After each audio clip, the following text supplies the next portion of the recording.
پہنچا ہے کہ یہ وہ مہینہ ہے جس میں بخشش کے پروانے بانٹے جاتے ہیں، یہ وہ مہینہ ہے جس میں مغفرت کی بارشیں نازل ہوتی ہیں۔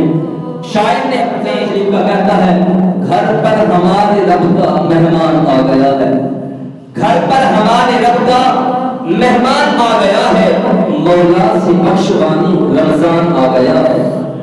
رحمت کے در کھلے ہیں، شام و سحر کھلے ہیں، رحمت کے در کھلے ہیں، شام و سحر کھلے ہیں، قرب خدا کا لے کر سامان آ گیا ہے۔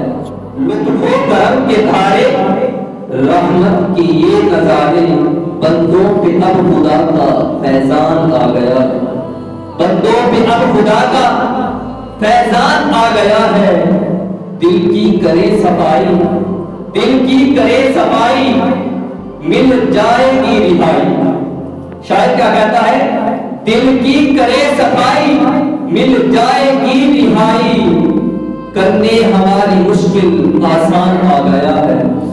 ہر سو خدا کی رحمت، ہر سو خدا کی رحمت، رمضان کی ہے برکت، ہر سو خدا کی رحمت، رمضان کی ہے برکت۔ اس ماہ میں تصدق قرآن آ گیا ہے۔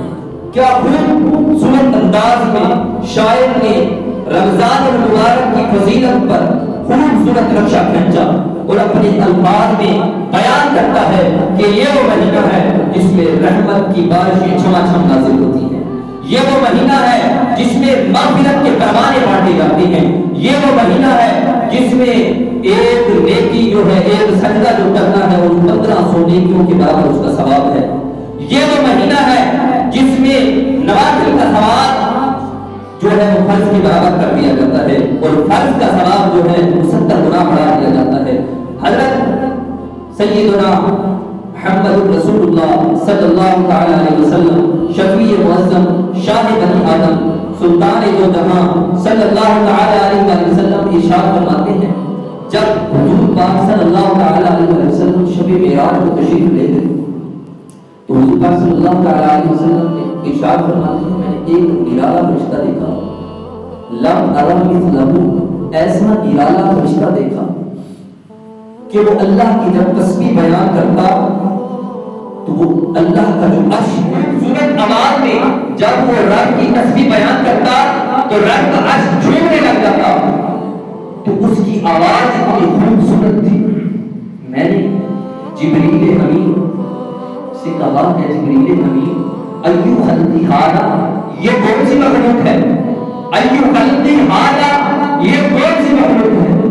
جبریل امین نے عرض کی، یا رسول اللہ صلی اللہ تعالی علیہ وسلم، یہ فرشتہ، یہ ایک فرشتہ ہے جسے اللہ تبارک و تعالی نے 2000 سال پہلے حضرت آدم سے پہلے پیدا کیا۔ حضور نے ارشاد فرمایا کہ اے جبریل امین، اس سے پہلے یہ فرشتہ کہاں رہتا؟ تو حضرت جبریل امین نے عرض کی، یا رسول اللہ صلی اللہ علیہ وسلم، یہ فرشتہ عرش کے نیچے جنت میں ایک جگہ ہے، اس میں رہتا تھا۔ عرض کی، یا رسول اللہ صلی اللہ تعالی علیہ وسلم، آج یہ فرشتہ آپ کی زیارت کرنے کے لیے آیا ہے۔ جب حضور معراج کو گئے تو اس فرشتے کے بارے میں پوچھا کہ یہ کہاں رہتا ہے؟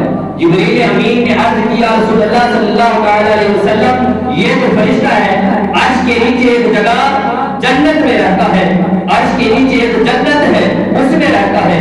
آج جب آپ معراج کی طرف آئے ہیں، رب کا دیدار کرنے کے لیے آئے ہیں، یہ فرشتہ محبت و الفت میں، آپ کی محبت میں، آپ کا دیدار کرنے کے لیے آج آپ کی زیارت کرنے کے لیے آیا ہوا ہے۔ تو وہ فرشتہ جس کے بارے میں حضور نے فرمایا کہ جب وہ اللہ کی تسبیح بیان کرتا تو رب کا عرش جھومنے لگا، حضور نے اس فرشتے سے سلام کیا، السلام علیکم۔ تو وہ فرشتہ رب کی تسبیح میں اتنا مہر تھا، اتنا مصروف تھا کہ حضور کے سلام کا جواب نہ دیا۔ جبریل امین نے فرمایا کہ اے فرشتے، ھذا محمد، یہ محمد ہے۔ وہ فرشتہ خوشی سے، اس کی خوشی کی انتہا نہ رہی، اس نے اپنے دو پر پھیلائے، سبن پروں کو پھیلایا، اتنے بڑے پر تھے، ایک پر سے آسمان کو ڈھانپ لیا اور دوسرے پر سے زمین کو ڈھانپ لیا۔ حضور فرماتے ہیں آگے کہ اس فرشتے نے مجھ سے گلے لگایا، مجھے گلے ملنے کی سعادت حاصل کی، جو ہے نسل دوستی کی بھی سعادت حاصل کی مجھ سے. تو حضور پاک صلی اللہ تعالی علیہ وسلم سے آگے عرض کیا. وہ ہمارے لیے خوشخبری ہے. وہ فرشتہ کیا خوشخبری دے رہا ہے؟ حضور کو سنیے. فرشتے نے حضور سے عرض کی، یا رسول اللہ صلی اللہ تعالی علیہ وسلم، آپ کو خوشخبری ہو، آپ کی امت کو رب کائنات نے رمضان کی برکت سے معاف فرما دیا. رمضان کی برکت سے آپ کی امت کی مغفرت فرما دی. آگے حضور فرماتے ہیں کہ میں نے دیکھا اس فرشتے کے سامنے دو صندوق پڑے جن پر ہزاروں تالے لگے ہوئے. حضور فرماتے ہیں کہ یہ کیا ہے؟ صندوقوں پر تالے، یہ جو صندوق پڑے ہیں یہ کیا چیز ہے؟ تو عرض کیا رسول اللہ صلی اللہ تعالی علیہ وسلم، یہ جو صندوق ہے، اس صندوق میں آج کی امت کے روزے داروں کے لیے جہنم سے آزادی کے پروانے، وہ آزادی کے پروانے جس رمضان المبارک میں ہر گھڑی، جب رمضان شریف میں جمعۃ المبارک تشریف لاتا ہے، ہر گھڑی میں 10 لاکھ گناہگاروں کی بخشش ہوتی ہے. ہر گھڑی میں 10 لاکھ گناہگاروں کی بخشش ہوتی ہے. وہ گناہگار جن پر جہنم واجب ہو چکی ہو. تو آگے فضیلت رمضان پر حضرت انس رضی اللہ تعالی عنہ کیا خود فرماتے ہیں، حضرت انس بن مالک فرماتے ہیں کہ رسول اللہ صلی اللہ تعالی علیہ وسلم ارشاد فرماتے ہیں کہ اللہ تبارک و تعالی اگر زمین کو دوڑنے کی قوت عطا فرماتا، دوڑنے کی طاقت عطا فرماتا، تو یہ زمین روزے داروں کو جنت کی خوشخبری دیتی. اتنی فضیلت والا مہینہ ہمارے درمیان تشریف لانے والا ہے. اس کا احترام، اس کا ادب ہم نے کس طرح کرنا ہے؟ ہم نے اس مہینے کا ادب احترام اس طرح کرنا ہے کہ ہم نے جو فضولیات ہیں ان کو ترک کرنا ہے، رب کی رضا حاصل کرنی ہے. کیونکہ حضور نے فرمایا کہ رجب جو ہے رب کا مہینہ ہے، اور جو شعبان ہے وہ میرا مہینہ ہے، اور جو رمضان میری امت کا مہینہ ہے.